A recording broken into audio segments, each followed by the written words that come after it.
Hello and welcome to another video and podcast from fantasyfootballscout.co.uk. My name is David and today I'm joined by Mark as we replace the usual suspects on the FPL Q&A. There's no Az this week, there's no Sam either, and what we lack in good looks we perhaps make up for in arguably worse overall rank history than both of them. So it's nice to be here today, Mark, filling in for the guys. How are you feeling?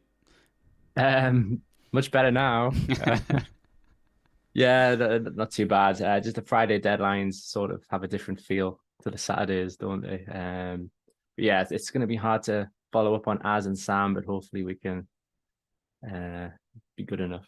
Yeah, I'll try and channel my inner Az, but I've actually bought myself a Brighton shirt for the new season and have been trying to get a name on the back of it. You can probably guess who it's going to be. And unfortunately, my local Sports Direct still doesn't have all of the right letters in navy blue, so I could have been even more Az than usual today, but I blame my local Sports Direct for that. But that's for another day. That's for another day. You guys all know how this works by now. Of course, chuck your questions into the chat and we'll do our best to answer them. As ever, we are always inundated with a ton of questions, and so we'll do our best to get to as many as we can. But the best way, of course, to guarantee that we definitely answer your question is to super chat it. And you should see some options on how to do that in the chat. And if you super chat it, then we will definitely give you an answer. Whereas if you don't, then we might give you an answer. And because there's just so many questions ahead of Gameweek 2. There's just so much going on as well. And before we jump into a few more bits and bobs related to the game week specifically, just a quick note from our sponsor. Today's video is sponsored by Smarkets. Smarkets have introduced some brand new markets which allow customers to bet on virtual fantasy points scored by Premier League players. Smarkets will track real-life player performance based on their in-game actions and statistics. This gets converted into an overall score for each player, and of course that's a familiar site for FPL managers. We know that not everybody gambles, which is something we take very seriously, which is why we have on our website a filter that you can turn on, which allows you to opt out of gambling ads. And but for those who do, Smarkets' new ways to play are a way for fantasy managers to put a bit of money on some FPL-related markets. You, of course, have to be over 18 to play, and the link is in the description for that. But we do, of course, encourage everybody to gamble responsibly and to be gambleaware.org, and you can visit their website if you want some advice or help on that. But let's jump into some of the questions for the start of our stream, Mark, because there are just so many. I mean, there's all sorts of headaches related to defenders, and we're seeing some of those come through. Whilst I start collating them and start bringing out some questions to answer, do you perhaps want to just give us a brief summary of what the most recent developments mean for your team and some of the biggest talking points you've seen in the game week so far? We've had Gabriel, of course, and a few others. So, yeah. As the weeks progressed, it seems to be more and more about major injuries. So not only did we get Timber and De Bruyne last weekend and Tyrone Mings, it seems like Reece James's injury might be, well, possibly months. I don't think anything's been confirmed yet. So, and there was some rumor online, although I have absolutely no idea about its credibility or anything, or even where it came from, but people are saying it's opinion, but I don't know if that's like a joke. We'll find out over the day. So yeah, it seems to be a week of injuries and just reacting and hoping that any team that had John Stones, Gabriel, James, for example, at the back will probably be feeling quite nervous. Yeah, absolutely. Well, one such person who has already jumped straight in with the first super chat is Bart Verbrugge. There's no N on the end, and I'm almost certain this isn't the real Bart Verbruggen. Let us know if you are. You don't have to pay a super chat for that bit, for confirmation. But he wants to know, interestingly enough, he hasn't got any information on his Stupinan that he's willing to share. Although if you do have some information you're willing to share and you're legit, do let us know. But his question is what to do with Gabriel and Pedro Porro. So my assumption is he's got both. Arguably different types of issues here. What would you say is the answer to that question in your mind, Mark?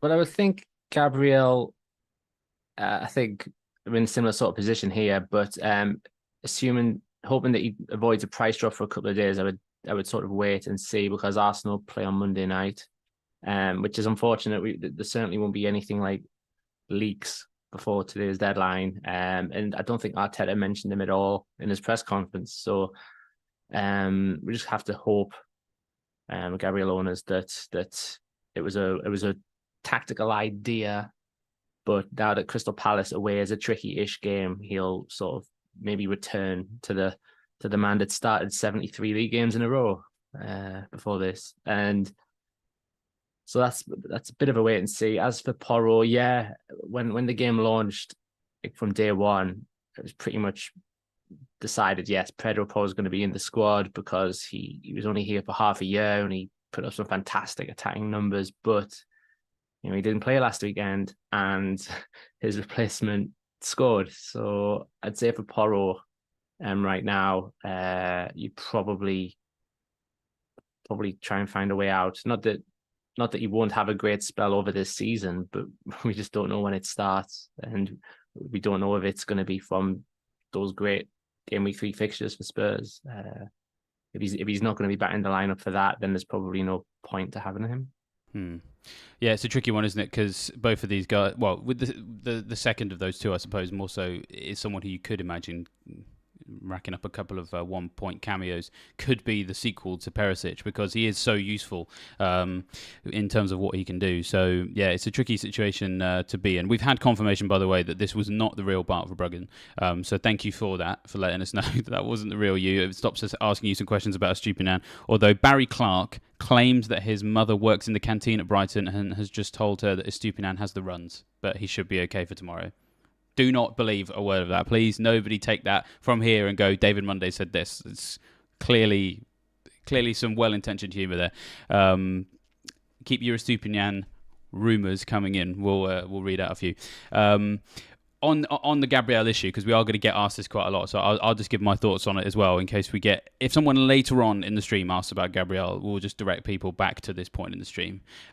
My view on Gabriel is that, of course, there is still a chance that he maybe doesn't start. I think there's been these rumours about departure to Saudi Arabia, right? Have you seen much of that, Mark? It seems like a very easy link to make these days. So yeah, it's that's true. hard to tell. Like, half of Liverpool's squad, I think Alisson and Salah in particular, there was a brief rumour and then it was shot down. And I think even in Italy, Wojciech Szczesny has already come out and said, I've got loads of money already, so I don't need to go out there. So it's just a very, very easy link to make. That's true. Well, I don't have loads of money. I might go to Saudi Arabia and play for one of these teams if they're interested. Just going to put that out there now. But the thing is that, like, with that floating around, it might be true, it might not be true. You make an excellent point that it is an easy one these days. It still makes me a bit nervous. I personally think, though, actually the fixture makes me more nervous than the not starting situation. And what I find really interesting this week is that a lot of the discussion around Gabriel is more about his starts and whether or not can Arsenal actually keep a clean sheet against Crystal Palace? And I personally don't think they can. If you look at the last 10 matches that Palace played last season, they averaged 1.8 goals per game in that run. And that last 10, of course, was when Hodgson came back. Only 3 games did they fail to score, so they scored in 7 of them. And then as for Arsenal, in their last 12 of last season, they only kept clean sheets in 3 of the last 12. 2 of the last 11 didn't keep a clean sheet against Nottingham Forest. And you've only got to look at the way that Arsenal have started the season by actually conceding a higher expected goals tally against Forest than Forest conceded against them, which I think is actually mildly concerning, to be honest. I just can't see a world where Arsenal keep a clean sheet in Game Week 2. Now, I'll probably set myself up for a fall now, but for people wondering what to do with Gabriel, I think that's got to form part of it as well. I own him, and I'm going to start my Aston Villa defender against Everton because I just feel that that's a better chance of a clean sheet. But then we've just seen Aston Villa concede 5 as well. So, but everybody concedes 5 against Newcastle, don't they, Mark? There's no shame in that.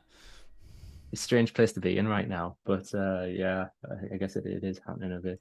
That's the problem, I guess, with the season starting and the transfer window still being open. The transfer window still being open because not only do we still have uncertainties whether Spurs or Chelsea could still add an attacker, there's also the chance that some popular FPL names could go to Saudi Arabia. It's going to be, I think Game Week 4 is beginning on deadline day. Maybe that's when we can start to relax a bit. Yeah, the transfer deadline is going to be even more important this year than ever before, as of course with all the Saudi Arabia rumours as well. We've got another super chat, this one from the Davis family. But before we do, just a quick little plug to like the video and subscribe to the channel and hit that bell notification as well, so you don't miss a thing on this channel. And without wanting to sound, ungrateful, we've got 221 of you watching live, and only 21 of you have liked the stream so far, which I'm not very good at quick maths, but that's not very many. So let's get that like up, and maybe they might let us replace Az and Sam every week, if we can beat them for likes. So let's hike that up a little bit. Come on, guys, show some love. It's a Friday. We got a deadline. It's all hands on deck. So your job is to like the stream. Our second super chat from the Davis family. Play one, Gabriel or Baldock, or transfer Gabriel to Henry. So to be fair, we have kind of already touched on this, but obviously what the Davis family are bringing into the conversation is some alternatives here. Because I suppose did sort of mention there that I've got an option to bring in for Gabriel. Not everybody else necessarily does. Or perhaps they're looking at Baldock on their bench and thinking, away to Forest, do we think there's a possibility of a clean sheet there? And I suppose also, we've got Henry looking quite nice, and he's probably the easiest one to get to in a straight swap this week, which doesn't involve a hit, because Chilwell's gone up, Stupinian's gone up, etc. So, yeah, what do you make of those two options, Mark? Yeah, I suppose there's a difference between having an Aston Villa defender as Gabriel's alternative and having Baldock. More so a Baldock owner, so I don't want to have a go at him or anything, but it's just Sheffield United. I wouldn't be that particularly confident of a Sheffield United clean sheet at Nottingham Forest. Forest's underlying numbers weren't great for last season, in fairness, in terms of attack. They were sort of quite low down in a lot of areas. So clean sheet is not impossible for them, and he is a wing back, so there's always the chance of more. But I think the difference, personally, I would say the difference is a bit too big there, and even if Gabriel doesn't start and he's restricted to a cameo, I'm still not confident that Baldock would really better that in terms of points. I don't know about you. Yeah, I think I would do it, because as in I would start Baldock if I had the opportunity to this week, because as I said, I just think Crystal Palace are more likely to score against Arsenal than Nottingham Forest are to score against Sheffield United, which might just be my personal view, and it could be wrong. It's just a gut feeling. But also, Baldock did look quite good in terms of positioning against Crystal Palace.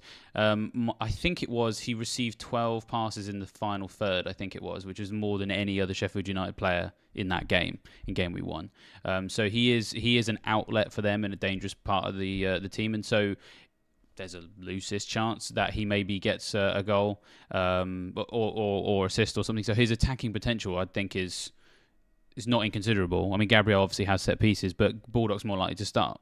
So if I had that option, I'd probably be starting Baldock. He did score in pre-season as well, Baldock. Yeah, that's very true. The Henry one, Henry does look very good. 3 chances created, 2 big chances created against Spurs. He's very easy to get to, and actually, I'm just going to bring up the fixtures because they're quite good for Brentford. Fulham away, Palace at home, Bournemouth at home, Newcastle away, which of course we've all got to play Newcastle this year, and Marc is licking his lips at all the teams that have to come to St James's Park and get trounced. But then Everton at home, Forest away, really really nice defensive fixtures for a 4.5 million defender who's very very attacking. He's probably, if you were absolutely set on selling Gabriel this week today with the prices the way they are, I think you have to go Henry, because nailed on starter, great fixtures, decent attacking potential, who you can actually get to in one move. Everybody else, you're going to have to take a hit, and you don't want to be doing that game week 2 just to solve a defender problem. What I think is the best thing to do, to be honest, is just to bench Gabriel, rely on your bench, save a transfer, and then you've got 2 free transfers for game week 3, and then you can actually do much more surgery that is going to be more substantial, so going to have a higher ceiling for your sort of swing from X to Y, but also at the same time you're making that decision based on 2 game weeks worth of data rather than just 1. And so, as I said, there's going to be a lot of questions about defenders today. I will probably just keep referring people back to earlier parts in the stream where I just said bank the transfer. Just bench Gabriel if you're not happy with him, would be my view. So yeah, because the fixtures in general don't look that great this week. Can't really pick out that many obvious clean sheets, so you may as well give yourself that extra sort of privilege of having more days, more information, and just really thinking about what to do with that transfer, especially if you've saved 2 up. You could do so many things with that. So, yeah, and Henry's a good option. Quick update from the Estupiñán rumours mill. We've had Marc Garrity now claiming that he's heard from the restaurant owner where Estupiñán eats, which I think is called the bonus points table. Unconfirmed, that he's completely fine while walking in and out, no niggles. So unless it's illness, who knows? Who knows? As I said, take literally all of this with the exact pinch of salt that Estupiñán has on his bonus points. Well, it might have been the pinch of salt that got him ill. Yeah, it might have been. Yeah, he might have some sort of salt intolerance. You never know. Well, yeah, there we are. Well, we'll continue with another super chat, which is on the same subject. This one now is from Damien, who's coming to us from South Africa. So yeah, big ups from South Africa. He says start Gabriel or Shaw. I mean, I feel like everybody at this point knows where me and you stand on what to do necessarily with Gabriel, but with Shaw specifically, it's United away at Spurs. So I understand the dilemma here. What would you do if they were your two choices? I sort of agree with you in that whether Gabriel starts or not, I wouldn't be that confident of a clean sheet. But then Shaw is against Spurs and Ange Ball. If that's the situation, possibly Shaw. I would say maybe Luke Shaw. Just because he's more likely to probably bring in attack and returns, and yeah, I just feel like he's more likely to start and reach 60 minutes as well. So. Yeah, I agree with you pretty much to a word, really. And just the additional point I would make is that against Ange Ball, he's probably going to get a lot of opportunities, Luke Shaw, because they play sort of like chaos football, and it's very much a case of just throw everything forward. It doesn't matter if we leave spaces exposed because we're just going to attack by overloads and double ups in key areas. And if you can beat that, if you can counter press that, a team like United could potentially do that. Then it could put Shaw in some dangerous positions. So between those two, yeah, I would go with the same. We're going to pick up one now that's not actually a super chat, but of course, if you want to get your question definitely answered, super chats is the way to go. And also, thank you everybody for the bump in likes. We're now 59 likes and 312 concurrent viewers, so it's better, but it's still not as good as it could be. So let's just keep that ticking along. But yeah, we've talked about Brentford defence, and we've got a question from Danish, who has actually noticed that I'm in the same situation as him. So appreciate that. Flecken versus Turner in goal. Now, of course, Mark, you are the man himself that coined the expression, the Fleck Republic. Off the top of my head, I can't remember if you actually still have him, or if it's just me. You've moved over to Slovakia. Sorry. I see. If you could come up with a Slovakia-based pun on the goalkeepers you chose instead of him, let me know. But yes, if you keep that ticking around in the background, Flecken versus Turner this week, what would you do? Flecken versus Turner. So Flecken is away to Fulham, right? No, I'd say Turner because it's not that often. Maybe sometimes we do stare at fixtures too much, and it's not that often you would pick a Nottingham Forest goalkeeper over other ones, but I would say that Sheffield United at home might be one of those 2 or 3 times, and it's tonight. So, yeah, Fulham. Fulham, I think, are a decent. They got a decent win at Everton last week, and we could certainly see them scoring against Brentford. So, but personally, I would say Turner. Yeah, I think I will probably just edge towards Turner, and weirdly enough, part of it comes from the fact that it is tonight's game, and what else am I going to have in this game unless I start him, which is probably the absolutely wrong attitude to have. But I still think there's some merit to doing it. I haven't actually double-checked. I'm going to have a look later today at what Forest were like at home defensively last season. But I think the main thing really is the fixture. Sheffield United XG of 0.51 in Game Week 1 was the second lowest. I think it was only Burnley that got a lower XG score in Game Week 1. And of course, they were playing Man City. So arguably, there's mitigating circumstances there. Of course, Palace's defence actually is also, I think, fantastic. So maybe there's mitigating circumstances with Sheffield United as well. But the truth of the matter is they are in a bit of, I mean, disarray probably feels unfair, but they're certainly not going into this season, as well prepared as they'd like to be. They've lost a couple of key attackers.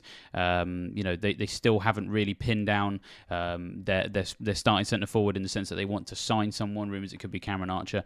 It's not really providing a context whereby we feel like Sheffield United are going to be a team that are going to offer much goal threat in this game. So I can see the case for it. I think my only problem is that I do rate the Brentford defence. I do think that they are one of the best defences out there that give you the possibility to draw on lots of different areas. There hasn't been much change in that defence apart from the goalkeeper. And last season they had the biggest gap, I think it was, between, was it shots on target conceded and big chances conceded, which means that they're affording their goalkeeper lots of easy saves they can get bonus for. So if Brentford do keep a clean sheet here, maybe there's bonus for Flacken. And the other thing about Fulham is that you could say maybe they were arguably lucky to beat Everton, because Everton put up a ridiculous amount of XG. Leno's XG prevented was huge. It was like plus 3.3.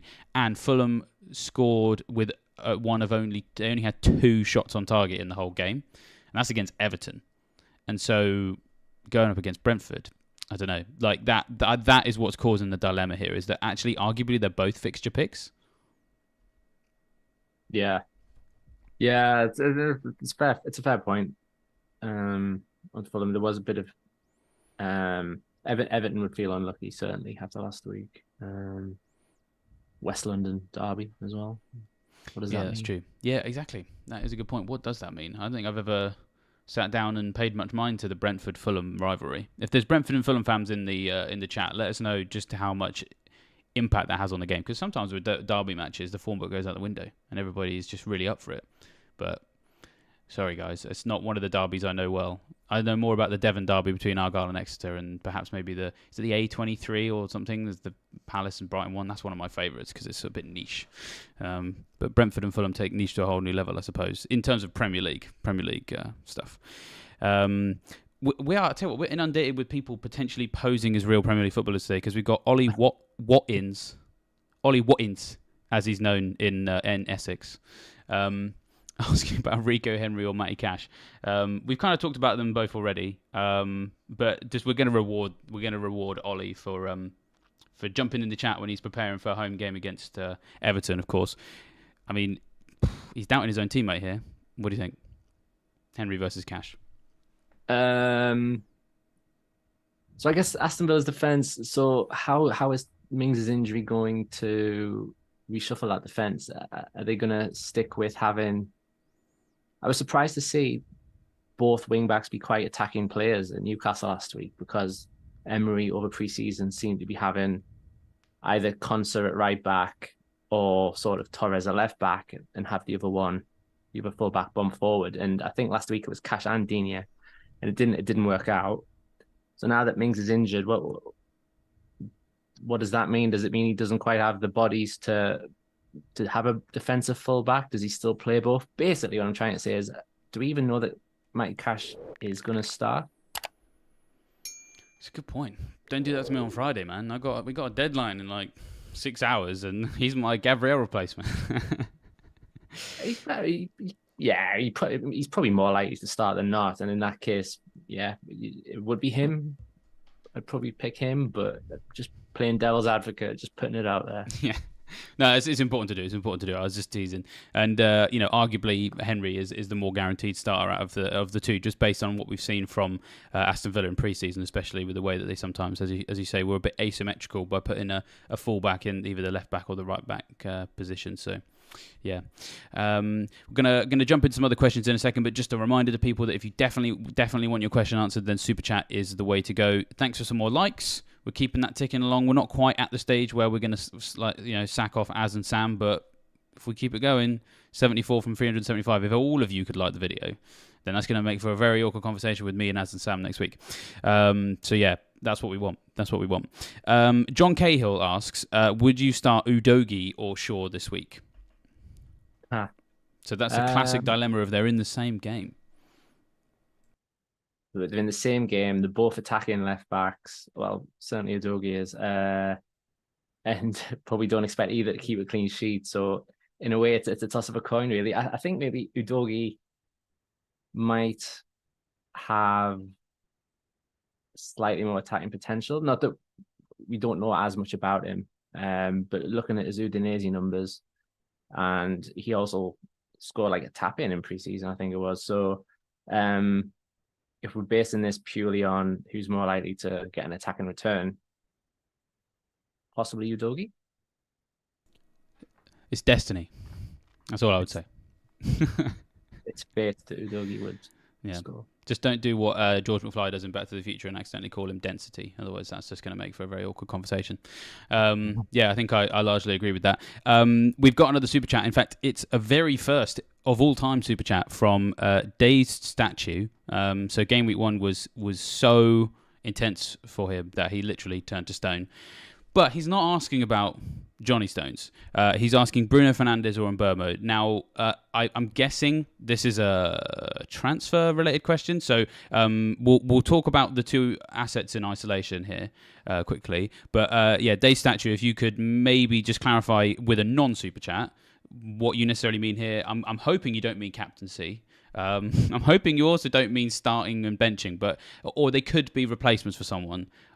Just give us a bit more context in terms of how you want us to assess this decision. We'll talk about them in isolation first, but if you can add a bit more detail, then that might help us just be a bit more specific. So, Fernandes or Mbeumo, which do you think would score more points in Game Week 2, Mark?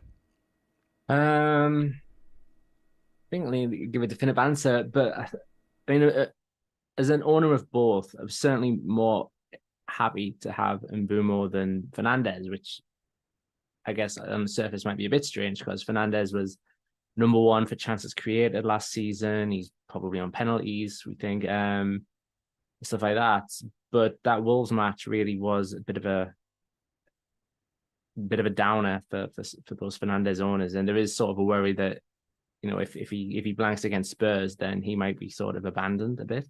But it was still probably between him and Mbeumo, and Mbeumo also has penalty duty, so that's them even on that factor. I think you still stick with Fernandes and just hope that his proven quality lasts longer. They've got Nottingham Forest at home in Game Week 3 as well, so I wouldn't say Monday night against Wolves should completely put us off him. Yeah, well, so Dave Statue has actually given us some more context, so thank you for that. Dave Statue says, I have Bruno, but I want to transfer to Mbeumo. I've gotten Foden and Bruno and decided not to get Mbeumo in the first game week. And so, it's very much a case of do I sell Fernandes to get to Mbeumo? And I think, the thing is, for Game Week 2 every year, I always feel like a broken record, so apologies for anyone who is sick and tired of this vinyl playing on your record player. But I try to roll my transfer wherever I can and not make too many knee-jerk decisions based on just one game week. Yes, it didn't look great against Wolves, and Wolves who everybody had written off as being like they're going to come 20th, they're going to get relegated, etc., etc. And then put in a performance like that against United at Old Trafford and probably should have won the game, probably should have had a penalty, etc. It's not that encouraging. But with United, we know that under Ten Hag, when they do go on... when they have poor performances, it doesn't necessarily always last that long. He's quite good at helping them to bounce back. There are good and bad things related to the fact that you never know which United you're going to get. After they've played really poorly, the next week, against a team they should beat, the next week, they are capable of beating a Man City 3-2. We just know that that's what they're capable of doing. And so up against a Spurs team that plays this chaos football, there's going to be attacking opportunities for them to have. Arguably it's going to be a more open game where there's going to be opportunities to counter-attack because Wolves are more likely to stick everybody behind the ball and put in a deep block way at United than Spurs are at home against United. So there's going to be spaces for United to operate in, spaces for Fernandes to put the ball into. If there's going to be counter-attacking opportunities, then you'd arguably say there's more chance of a penalty for United in this game because, the opportunity to catch a defender off guard as one of their rapid wingers goes into a space and asks the defender some questions, perhaps. So Wouldn't be surprised if he gets a penalty here, to be honest. And then just looking beyond it as well, if you might take Fernandes out to get Mbeumo in, who let's not forget has a decent chance of a return against Fulham. We're not saying he's a bad option here. Penalty taker, looked quite good against Spurs. Now going up against a Fulham team that's conceded all that XG against Everton of all teams. And Mbeumo will probably get something this week, but it's about what it means for the long-term view of your team. Because if you can just hold on to a player who has a decent chance this week, get yourself 2 free transfers in the bag to make 3 changes for a -4 in game week 3, or 2 changes for free in game week 3. I think that's going to benefit your team a little bit more, especially when you consider that you probably want to have a United attacker at home against Forest in game week 3. And Mbeumo in game week 3. Who does he play? Home against Palace. I mean, that's a huge no-brainer. You want your United attacker at home to Forest rather than a Brentford attacker at home to Palace, because there's just it's chalk and cheese between those 2 defenses. Yeah, as always, it's just sort of like, is that saved 2 million going to do something better elsewhere? And if so, maybe. But if it's not going to, if that 2 million isn't going to do much, then probably just worth sticking with Fernandes. And actually, we just a little note from Oscar Papa, who says that he's got the slightly same issue as Dave Statues, who's got Foden and thinking about selling him for Mbeumo. I'd probably give the same answer. I mean, it's difficult because Foden's not as nailed as Bruno, but when you look at City's fixtures, they're away to Sheffield United in game week 3. You're going to be kicking yourself if you sell Foden, and then you go into game week 3 when everybody around you or lots of people around you has banked that free transfer, can make lots of changes. You can only make the one, and you've lost an additional City attacker. I don't know. I just think that the patient game is what benefits you in game week 2. Yeah, there's so many factors with Man City at the moment. There's the De Bruyne injury. I think we don't know what the situation with Alvarez is, but then they've been linked with Paqueta from West Ham. There's just all these moving parts at the moment. And in between all that is Phil Foden. He did start last weekend, and he did start in midweek. And I don't even know if that's a good or a bad thing anymore. Does that mean he's due for a pep rest, or does that mean he's nailed? We'll always ask these questions. I think the fact that he started those 2 games, I think at this stage of the season is encouraging, because what we've seen in the past is that in the opening 4, 5, 6 game weeks of the season, Pep does like to stick to the same team where he can. I think in the first 4 game weeks last season, there was 7 people who started all 4. One of them was Foden. And that's even in a world where Gundogan was about, De Bruyne was about. They're not around anymore. As in one of them's left and one of them's injured. So I don't think you have to be too worried there. Right, so let's go to our next super chat, which is from FPL El Hadari, who, by the looks of things, is coming to us from America. He's paid in US dollars. Thank you very much for your super chat. We appreciate it. It's a good way to support the channel. He says, Shaw to Chilwell or hold? And if I'm holding, do I start Shaw or Colwill? Now, I really like this question. It's multi-layered and very specific. So thank you very much for giving us all the information we need. We appreciate super chats like this. So yeah, that's the predicament facing FPL El Hadari. Just start with stage 1. Shaw to Chilwell or hold? Ooh. Well, Chilwell's already had a price rise, but yeah, I'd probably pick Chilwell. Personally, a big fan of Luke Shaw as an FPL asset, but Chilwell last week, he was virtually a striker at times, and he was so impressive. He got an assist, disallowed goal, missed a big chance as well. If that's a preview of what we're going to get for the foreseeable future, especially with those game week 3 fixtures onwards, then I'd almost have him as getting close to essential. So if Shaw has to be sacrificed to do that, then probably would. But they're both good options, I would say. Yeah, and certainly. I like them both. Yeah, sorry, I've interrupted you there. My apologies. I was just gonna say, and if you did decide to hold anyway, and it was purely Shaw, Colwill, probably Shaw, because Colwill is purely a defender. Yeah, he's very much just going to sit in that back 3 or 4.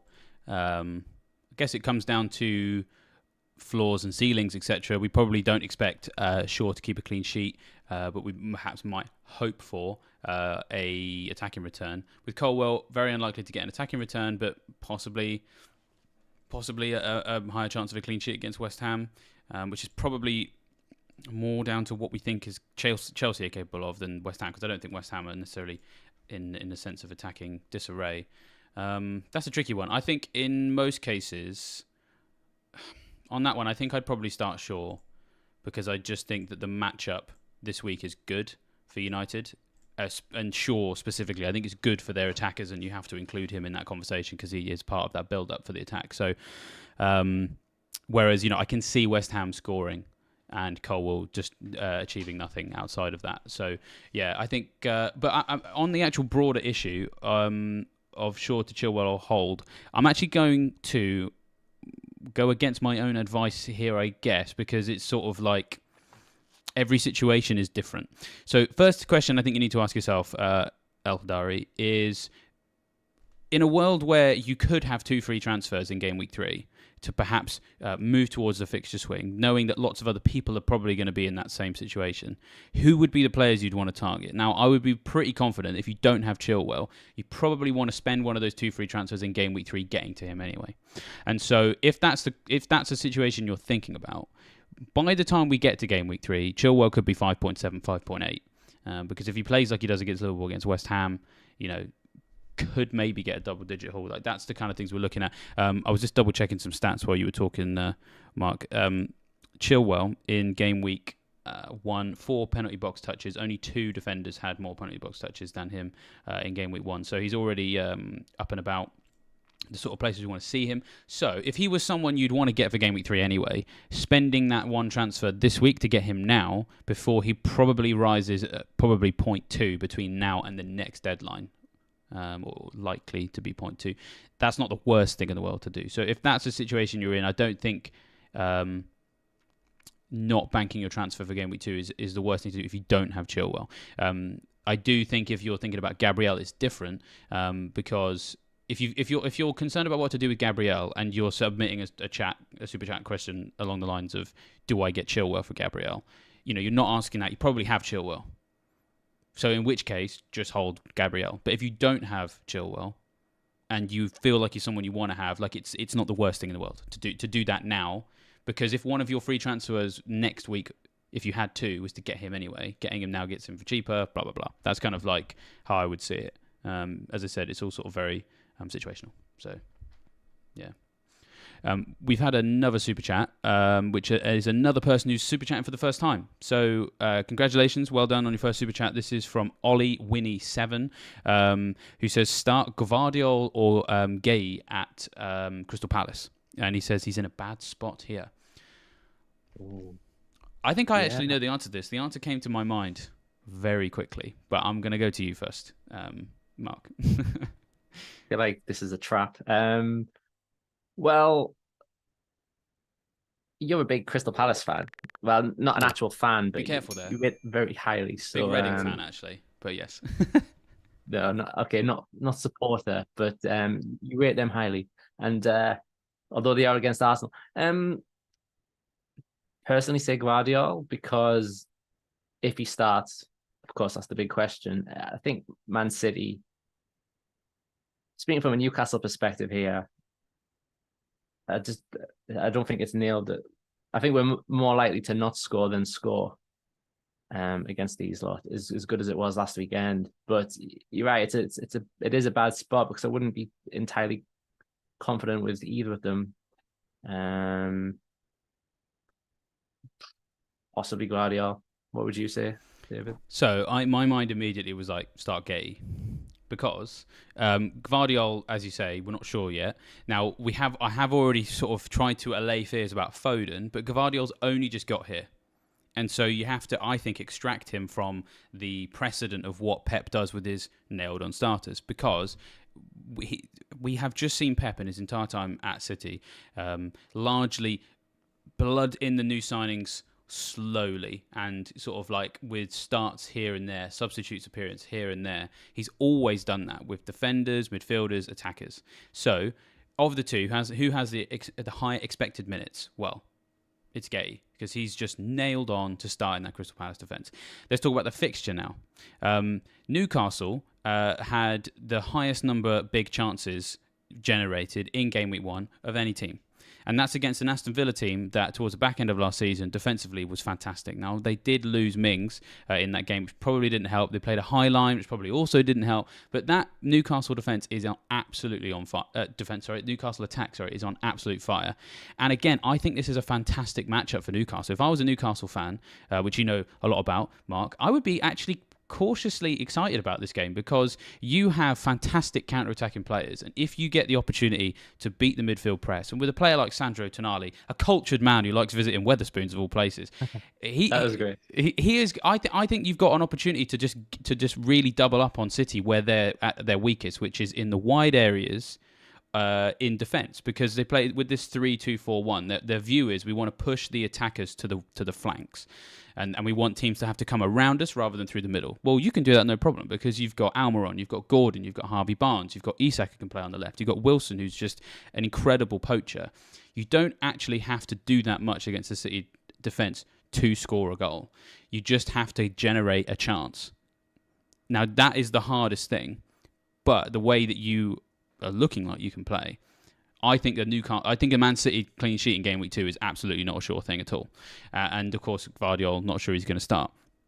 Does he have attacking potential? We don't know yet. We don't know how well he's going to play within this. Now, of course, Palace are playing Arsenal, but the interesting thing about Arsenal is that I didn't think they looked that good against Forest, and there was a lot of analysis after the game that they weren't moving the ball fast enough to put their attacking players in dangerous positions as often as they'd like to. If anyone who watched the Match of the Day analysis, there was some incredible clips of bits of play where they've got the ball in the midfield and they've kind of split the pitch. They've got a situation where the midfielders are sort of playing the ball around on the left-hand side. Ødegaard and Saka were just standing there in yards of space, like, when are you going to give me the ball? And they couldn't work it out to them, because there's a lot of new names in this midfield, perhaps a little bit rusty. Interestingly enough, only 3 teams didn't concede a single big chance in game week 1, and one of them was Nottingham Forest, because Arsenal didn't generate a big chance in that game at all. And Crystal Palace's defence has been very good up until now. Now, I'm not saying that Crystal Palace are definitely going to keep a clean sheet, but Gay's more likely to start. I think Crystal Palace have a chance of keeping a clean sheet. Whereas I just don't think that there's a Man City clean sheet in game week 2, because this Newcastle attack just looks insane. So, I don't know. Am I crazy? Or Yeah, I think you might have converted me there. You might be right with Gay. He just mostly not because his stand. I think it's mostly because of the Guardiola side rather than the Grady side. But yeah, maybe you're right. Let's say that. My apologies for taking up so much of the stream. Russell was like, Mark is just sat there waiting to speak, wondering when it's going to happen. So my apologies on that one. And yet when I did speak, it was just that. It wasn't even worth the wait. So, well, let's get you talking about a different issue.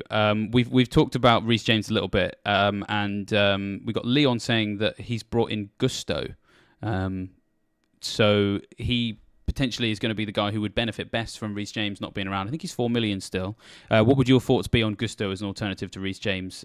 We should just clarify that the press conferences haven't, some of them are ongoing. They haven't all happened yet, so we are recording this without the benefit of those, so do keep an eye on that. But yeah, thoughts on Gusto? I think he's very, very interesting. Don't usually like doubling up on a defence, especially a Chelsea defence, but if one of them is a 4 million option, it's probably a bit different. And arguably, I would wait until, because West Ham are at home to Chelsea, that could easily be a lack of clean sheet for Chelsea there anyway. So I think it might be worth waiting just to see if Gusto definitely does come in, rather than I've seen the option. I know Tom for us was saying that it could be returning to a back 4, but with Disasi playing at right back, which he has occasionally done at Monaco. So we don't know for sure that it's Gusto over him. So first of all, I'd like to just double check that he is going to get a run, and then from game week 3 onwards, yeah, he could be a good replacement for, you know, if Gabriel doesn't play again, then that could be a way out. Various other defenders. I think from the reports in pre-season, he did look quite promising, Gusto. So if Pochettino gives him a chance, he could be one of the bargains of the season, maybe. If he can play with some gusto as well, that would help. Danish actually says that he is king. Not only did he do one in pre-season, he's king. So there's a lot of love out for him there. Oh, that helps. Loves a 4 million defender. So there we are. We've probably got about 5 minutes left of the stream, so that's just one last reminder that if you haven't sent in a super chat yet and you absolutely, definitely want an answer, now is the time to do it. We will try and squeeze in as many of the super chats as we can. Alternatively, if we get inundated with 10 super chats, we'll probably go on for longer than 5 minutes because, of course, if you've sent your super chat in, we will do everything we can to answer it. So that's just one last call out for that. One last call out also for the likes as well. We're up to 102 likes from 483 concurrent viewers. It's better, but still not as good as it could be. So let's keep that going. What I'm going to do while we're waiting for some final super chats to come in is I'm just going to stick the season ticker back on the screen. We've largely talked about how we can plan for the future, and I wondered, Mark, if you perhaps had some ideas on teams that you were looking to move towards their fixture swings. Like Chelsea and Spurs, of course, are the big ones. I'm not entirely sure how you're invested in those two teams at the moment. So plans for your transfers, for example, based around Game Week 3 and on. Anything you'd like to offer us there? In my own team, I've currently got a defender from both of those. I've got Chilwell and Udogie. And yeah, like everything from Game Week 3, I think every target I'm thinking of is placed for one of those. So could it be Watkins out for Jackson? Maybe that's harsh on Watkins, but especially when he has Burnley. So possibly not that, but there's also the Gusto double up potentially. Spurs midfielder coming in for either Mitoma or maybe Fernandes. If everyone abandons ship with Fernandes, it might be him. And the only problem with that is with the transfer window still open, still won't be entirely sure what the Richarlison situation is. If Postecoglou comes out and says definitively not buying a striker, Richarlison's the one, then it probably will buy him. But if you've just sold your star player for £100 million, there's got to be some attempt to at least bring in a second option alongside Richarlison, right? So as soon as there's doubt there, it could easily be James Maddison. So from those two clubs are dominating my future thoughts. But in terms of other clubs, not a lot's really standing out right now. Just looking over the fixtures, really. No, mostly that, I would say. What are you thinking? To be honest, I'm in the same situation, and I actually like that. I like that there's not anything sort of staring at me going, why haven't you invested here? And I'm happy just to wait to see how things progress, really. So, which is nice to see. I think probably the only thing that's on my mind is actually something that Grood Beast has pointed out in the chat. Who says, David, not too much disappointed by the Aaron Wan-Bissaka haul. I'll have you know, I was absolutely devastated. I was just beside myself with frustration because I was an advocate of him all summer. The second that he came into the conversation, it was like, here we go, 4.5 million United defender, let's go. And he looked very attacking in a couple of games he played it, but then he didn't do so well, I think, against Dortmund, and Dalot scored that goal. It was very good. And then he didn't play of the two final preseason fixtures that United had, the one that looked like they had the more sure starters in. He didn't feature in that Wan-Bissaka, and then Dalot ended up being the predicted starting right back on the Fantasy Football Scout team news page. Make sure you head there later today to get some predicted lineups. They get most of them right. On this just one little thing slipped through the cracks. Wan-Bissaka started 12 points.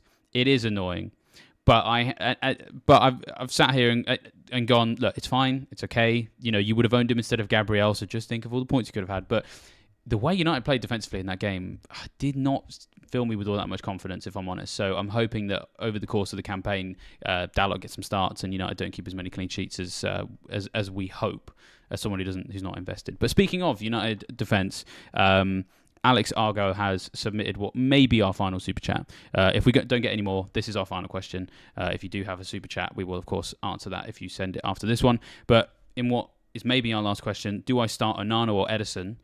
Coming also from the US by the looks of things, with the US dollar super chat.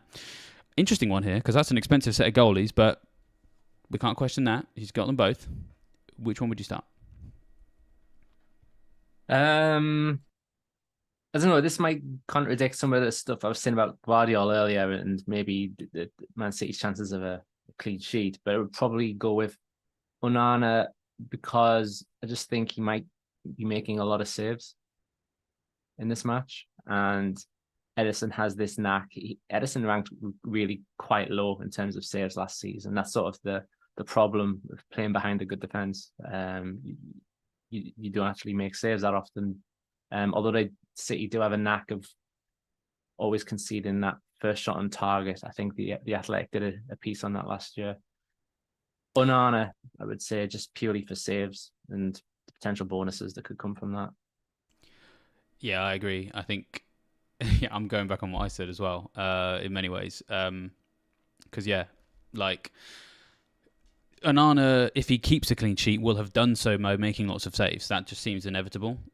Whereas Edison, if he keeps a clean sheet, it's probably not going to come with lots of saves. It will have come because Man City somehow have found a way to, put Tonali in his box and stop him pulling the strings from midfield. So it won't be from a ton of saves. So I think that's probably the way to go. And just on time. About to finish the stream. Another super chat. This time from Russell, who says Gusto and in brackets team news and starts, which I'm guessing he means sort of like dependent on that, or Saliba. I've currently got Eze. So Gusto unless versus he means Saliba. that Twitter account has said something while we've been on there potentially. Well, I'll tell you what, if you have a brief look to see if there's anything that we've missed while we've been on air, and I will, firstly start off by saying I like that you've got Eze. That's a good shout there. He's someone who I've always wanted to own, but I've just never managed to find room for him. He looked fantastic against Sheffield United, and certainly was a player who did pretty much everything but score. I mean, I've got some stats on the screen here. Of all players in Gameweek 1, he played 7 key passes, which is the most of any player. 8 touches in the box, which is also quite high as well. I think he was also heavily involved for attacking potential in terms of persistency of shots. So he had 5 shots in the box, which was the second most of any player in Gameweek 1. The only player who had more was Odsonne Edouard, that famous household name. In terms of the accuracy, he didn't quite make the top 2 for this, which at the moment is lots of players. Callum Wilson was top of Game Week 1 for shots on target with Edouard, Mopé, Rodri, Isak and Rice, joint second with 3. So I think it was 2 shots on target for Eze. I'm not 100% sure off the top of my head, but the point is lots of shots in the box that weren't necessarily on target, so perhaps a little bit of work to do. But either way, the point is, good person to have. So I'm affirming you having that because I like that pick. But yeah, Gusto or Saliba. Well, if you haven't had the opportunity, Russell, to listen to earlier parts of this stream, you then have a check back because we have talked about whether or not we feel that Arsenal can keep a clean sheet against Crystal Palace. Largely, we're erring on the side of no, which will probably be a big part of what you're thinking about with Saliba. And we've kind of already talked about Gusto as well. Potentially decent shout, but it's all sort of dependent on a few things. If my guess is this is a transfer-related decision, let us know. Because I think if you've got both, if you already own both, Gusto I think is an easy start for me personally. If you don't, and this is a transfer, then it becomes slightly more tricky. Did you find anything, Mark? Have we missed anything while we're on air? I couldn't find anything. Just had a little Twitter search or X search, whatever.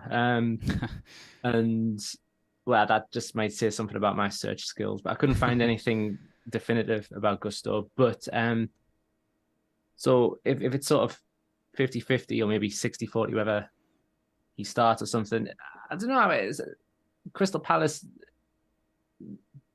there is a chance that they don't score past Arsenal because they've got Edouard, they've got Elise injured, because Zaha's left them, and yeah, I don't know. I just feel like I'd still possibly personally go Saliba over Gusto because just in my head I'm pretty convinced that West Ham will score past Chelsea. But if we're talking about beyond that as sort of a not just Game Week 2 pick, yeah, perhaps Gusto. I like how we actually went different ways there. I think that's cool. I think that's good. It shows how difficult these decisions are. So yeah, pick one of those two answers, really, Russell, and go with that would be my suggestion after that. But it just goes to show sometimes how difficult it is, perhaps, to have these discussions in Game Week 2, and we've got slightly less to go on than before. Russell says thank you for answering the question, and he joined late. So no worries, everybody's busy on a Friday, that's for sure. So you don't have to admit anything to us, Russell. It's all fine. But he actually did also mention he actually is a Palace fan, unlike me. I am a fan of the football that they play and the FPL assets they offer, but Russell himself is an Eagle himself. So it's good to have you here. And from a personal perspective, fingers crossed that you score against Arsenal this week. Otherwise, I'm going to look like a mug after everything I've said this week. So I'll be cheering you on, Russell, with the rest of the Selhurst Park faithful. So I think that's us done for the day. There's plenty more content for you guys to check out. Friday deadlines, as ever, are always super hectic. We'll have our team news running throughout the day, both on Twitter, or X as it's known now, and on the website as well. If you head to the website, we've got a live blog. All of those updates coming from managers throughout the lunchtime slots and early afternoon slots in some cases. You'll get everything that we get today on the website or on X. We'll have the Team News Roundup video. If you don't have the opportunity to have a look at that, perhaps maybe you want to stick in an earphone whilst you're in the office and listen to Joe and Neil. I think they're going live at 3 p.m. today. It sort of fluctuates every week depending on when the press conferences finish and when the deadline is, etc., etc. So check those guys out. And then from 4:30, I'm going to be doing a deadline stream. I'm going to put out a tweet or an X or whatever they're called now, to invite people to submit their teams, and I'll rate some of your teams and answer some other additional questions with the benefit of the team news having already been done from 4:30 on YouTube. So if you've got time for that, check that out as well. So all sorts going on. And don't forget, Mark, what have people got to remember about tonight's deadline and what time it is? It is, good question. It is 6:15 p.m. UK time. That's tonight, right. Friday deadline. And I think we've got 4 Friday deadlines in a row, I think, isn't it? So, yes. Yeah, I think the total is too many. Yes. This last week's was an 8 p.m. kickoff. This time it's 7:45. So a slight difference. 6:15 deadline.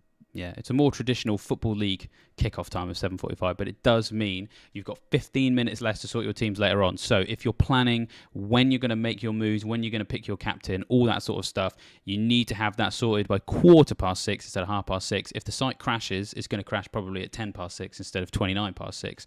So get your team sorted now or in the afternoon, or basically just 15 minutes earlier than usual. So, yeah. But with that, thank you everybody who's submitted questions today. Thank you everybody who super chatted as well.